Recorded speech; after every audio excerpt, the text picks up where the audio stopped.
Aquarius, this is for you. Ito ay sa inyong mga nakaraan, guys.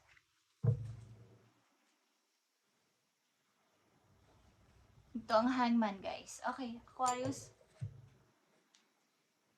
Titignan natin yung message sa inyo nakaraan. Maring itong taon o mga nakaraan lang na buwan o linggo. Waiting. Okay, waiting. Meron kasi nagmamatsyag. Okay, paano ako magdedesisyon? Mayroong sagabal sa paligid at mayroong nagmamanman sa akin kung ano ang aking dedesisyonan. So, kayo nakikiramdam muna. Parang pinapalipas nyo muna ang mga oras o panahon para kayo ay kumilos o mag-decide. May nagmamanman kasi o may nagpapantay sa inyo. Sa mga nakaraan ninyo guys, may problema kayong usapin sa pamilya. May mga tuman ay minor lang, kaya lang ay mayroong mga usapin sa pamilya. Tuman ay inyong relatives, may kinalaman sa relatives sa mga usapin na may trouble. Yeah. Speaking of trouble, andito na naman ang trouble. Ito ay 5 of swords. Andito ang dalawang 5. Guys. May mga away-away sa paligid. Tuman ay may kinalaman sa inyong relatives or sa mga taong may ayaw sa inyo. Tingnan natin ito guys. At andito ang 8 of cups. Merong lumayo. At yeah, tama na to siguro. Malungkot man ako pero tama na siguro to dahil sa problema na to. Natulot ng kaguluhan na to. Okay guys, meron ditong temptation. Mag-asawa ito na hindi na nagkakasundo sa loob ng bahay. At sad to say, maaaring ikaw ito, Aquarius, na may gusto ng pagdesisyonan kaya lang ay may nagbabantay. May ayaw kang palayain or paalisin para mag-decide or gumawa ng anumang desisyon. Okay, Aquarius, tingnan natin ang message dito. September 6, 2025. September 6, 2025 sa mga Aquarius. Andito ang Hierophant. 5 of Swords. 8 of Cups. At the Devil or Temptation, guys. Yeah. 8 of Wands. Ito ay suffering in silence sapagkat meron ditong naaabuso sa emotional man to o sa physical. Parang hindi kasi makaalis sapagkat meron nga nagbabantay. Merong hindi ka makakaalis sa poder ko dahil kasal tayo. Something na hindi na maayos itong buhay mag-asawa na to. Tingnan natin ang Hierophant, guys. Okay? Speaking of buhay mag-asawa, talagang ito ay end na. Itong usapin na to sa buhay mag-asawa, Hierophant and the Judgment. Kailangan na dito ng desisyon kung ang isa sa inyo ay mag-iiba na ng landas ng buhay sapagkat wala na itong pag-asa na marriage. Okay? Aquarius. 5 of Swords is strength. Okay? Maaring gagawin nyo na lang busy ang sarili nyo at ang hirap pakisamahan ng mga tao na to na pasaway sa paligid ninyo. Kahit ano pa ang gawin ninyong pagtrato sa kanila. Ginagawa nyo ang lahat para mapaamo sila. Something na nakikisama ang ilan sa inyo. Kaya lang ay, andito talaga ang problema. At 8 of Cups, guys. And 5 of Cups. Meron ditong tatlo kayong 5, guys. At ito ay nangangahulugan din ng changes ang 5. Okay?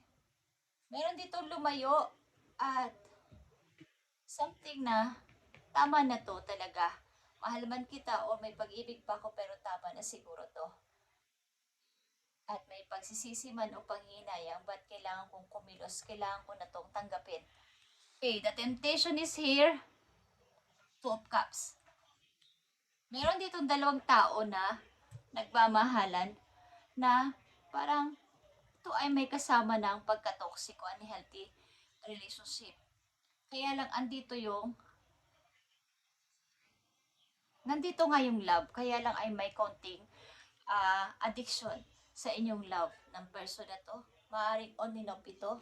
Mag-aaway, magbabalikan at magsusorry. Okay, Aquarius, ito ba ay ikaw ang iyong karelasyon? Tingnan natin ang maaaring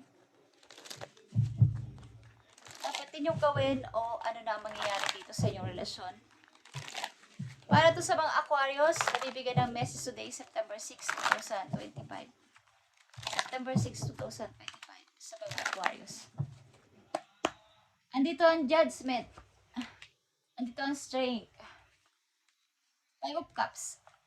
2 of Cups.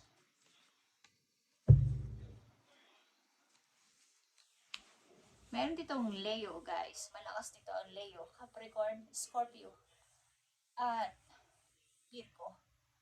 Okay. Leo and Scorpio is malakas dito na energy. At ito ay emotion. Okay? Water and fire. Tingnan natin ang Judgment, guys. Triumph or Chariot. Malamang at sa malamang nagkaroon kayo ng problema dito sa buhay niyo mag-asawa sapagkat isa sa inyo ay andito yung mahal ko. Andito yung taong pinakasalan ko. Pero yung puso ko may hinahanap. Sino ba ang taong para sa akin talaga? Merong nagdudugtong ng PC na to, ng ribbon na to sa isang person pa na maaring malayo sa inyo. Aquarius.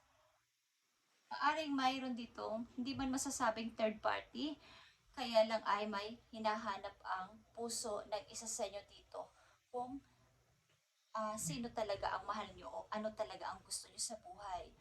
Sapagkat kahit ano pang gawin ninyong pag-grow sa relasyon na to, sa kasal na to, relasyon pa lang to o kasal, inakasama nyo man o kasal na kayo is andun yung hindi komportable, parang kulang. Sapagkat may nakatagdang person para sa'yo o sa iyong person. Okay? Andito yung 9 of Wands, guys. Dito yung pagtitimpi, paghihintay, pagtitiis, na baka ito ay masurvive pa ang relasyon na to at nakikisama kayo sa mga tao sa inyong paligid. Bagamat may away-away na. Andito yung pagtitimpi. Takot din na baka pag umalis ako, baka pag iniwan ko tong sitwasyon na to, ano kaya mangyayari sa akin? Andito yung Ace of Arrows. Okay, guys. Meron kayong natutunan o na-survive nyo tong feelings na to. 8 of Cups and 5 of Cups. Na kailangan ko na tong lumingon ako o tumingin na ako sa maaaring posibilidad na mangyari sa akin sa future ko. Andito na yung kaunawaan at clarity. Yeah, guys. 5 of Pentacles. Dito sa Temptation and the 2 of Cups na to, maaaring kayo may anak ng person na to, at napakahirap ng walang tumutulong sa inyo, lalo na sa financial. Guys, lalo na sa financial, napakahirap ng mag-isang itinataguyod ang inyong anak ng walang tumutulong. Maaring dito ay meron sa inyong, hindi ko alam kung kayo ay nai-involve sa isang tao na talagang inyong mahal.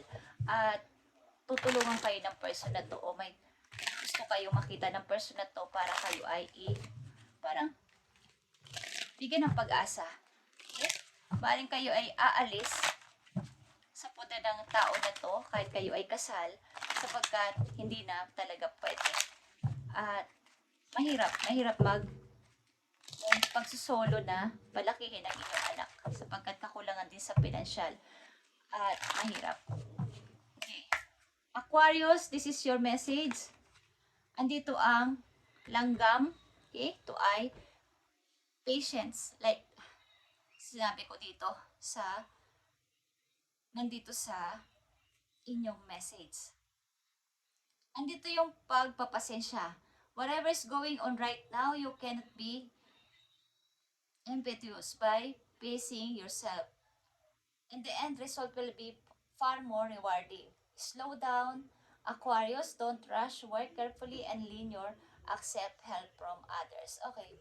Like I said, mayroon sa inyo ditong tutulong na person para kayo ay pagaanin ang dinadala sa buhay. Sapagkat ang ilan sa inyo ay aalis maybe sa isang toxic na marriage at may matagal na kayo ditong taong kakilala na hindi nyo nakikita but ito ay deep relationship meron kayo ng tao na to. Ito man ay friend nyo na o karelasyon nyo dati o naging love nyo, okay, na tao, ay tutulungan kayo. Huwag kayong mag-alinlangan na i-accept ang help ng tao na to sapagkat lahat ng pagsisikap mo dito at pagtitiis, tiniis mo to itong relasyon na to na sobrang hirap na makisama sa mga pamilya ng kinakasama mo or asawa mo or ng mga tao sa paligid mo. But, kailangan na itong putulin o pinutol mo na at nagkaroon ka ng clarity dito. At magbubungang yung pagiging isang mapagpasensya dito. The end result will be far more rewarding. Slow down ka lang sa ngayon at don't rush. Work carefully and learn to accept help from others. Kaya nandito ang hangman na nakikiramdam mo na kayo sa paligid sapagkat napakahirap na may mga nagbabantay o maaring kayo ay ini-stalk. Kung ano na nangyayari sa buhay ninyo, kung kayo nakakasurvive pa. But, sad to say, para sa kanila ay nakakasurvive ka, Aquarius. Ano man ang iyong sitwasyon, napapaglagpasan mo.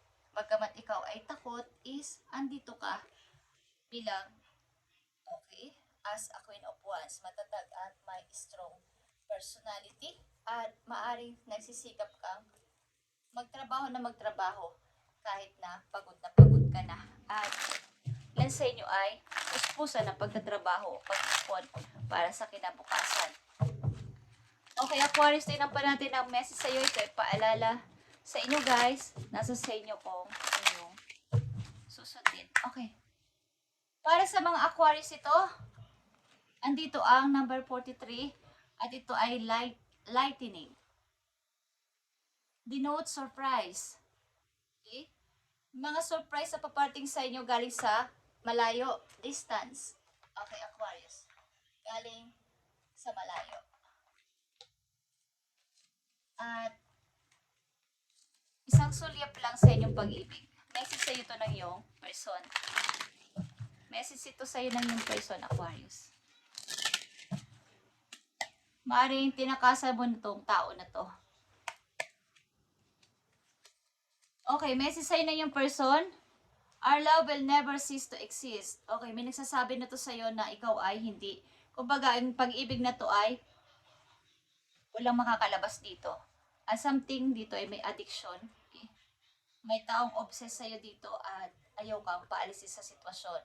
Kaya, kung ikaw ay nag-iisip o nagpaplano ay may nagbabantay o may gustong malaman ko anong ginagawa mo.